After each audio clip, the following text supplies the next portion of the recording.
Chairman Tehreek Insaf Imran Khan کہتے ہیں سلیمان شہباز کی واپسی NRO 2 کا حصہ ہے۔ نواز شریف اور زرداری کبھی نہیں چاہیں گے الیکشن ہو۔ پرویز الہی نے یقین دہانی کروائی ہے جب کہوں گا اسمبلی تحلیل ہو جائے گی۔ فواد چودھری بولے اگر کاف لیگ نے ہمارے ساتھ مل کر الیکشن لڑنا ہے تو اسمبلی تحلیل کرنی ہوگی۔ مزید بتائیں گے لیاقت علی اپنی رپورٹ میں۔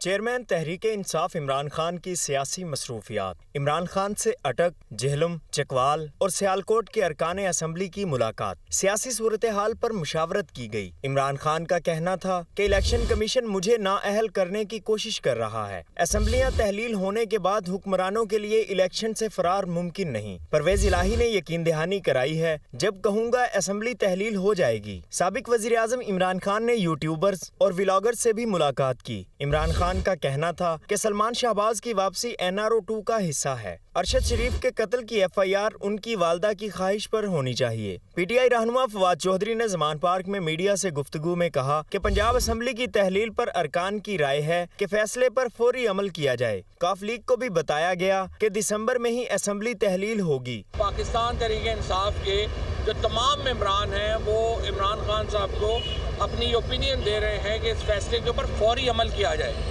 اور اس لیے ہم نے ہمارے جو اتحادی ہیں PMLQ کے دوست ان کو بھی ہم نے یہ کنوے کر دیا ہے کہ تحریک انصاف یہ اسمبلیاں تحلیل کرنے کا ارادہ رکھتی ہے، اور انشاءاللہ تعالی جو ٹائم فریم ہے وہ یہی ہے کہ یہی دسمبر میں ہی ہم نے یہ فیصلہ کیا ہے کہ اسمبلیاں تحلیل ہوں گی ہر صورت میں۔ حماد اظہر کا کہنا تھا کہ معیشت بدترین دوراہے پر کھڑی ہو چکی ہے۔ اتنے برے حالات کورونا کی وبا جب پاکستان پہ آئی تھی تب بھی نہیں ہوئے تھے جو پچھلے 7 ماہ میں ہو چکے ہیں۔ جس ریٹ پہ اسٹیٹ بینک آف پاکستان اور حکومت پاکستان ڈالر کا اناؤنس کر رہی ہے، اعلان کر رہی ہے کہ یہ ہمارا ایکسچینج ریٹ ہے، اس ریٹ پہ ڈالر نہ انٹر بینک مارکیٹ میں فراہم ہے نہ اوپن مارکیٹ میں دستیاب ہے۔ چیئرمین تحریک انصاف عمران خان سے لاہور چیمبر آف کامرس کے رہنماؤں، موٹیویشنل اسپیکر صارم حسن اور فنکار امان اللہ غازی نے بھی ملاقات کی۔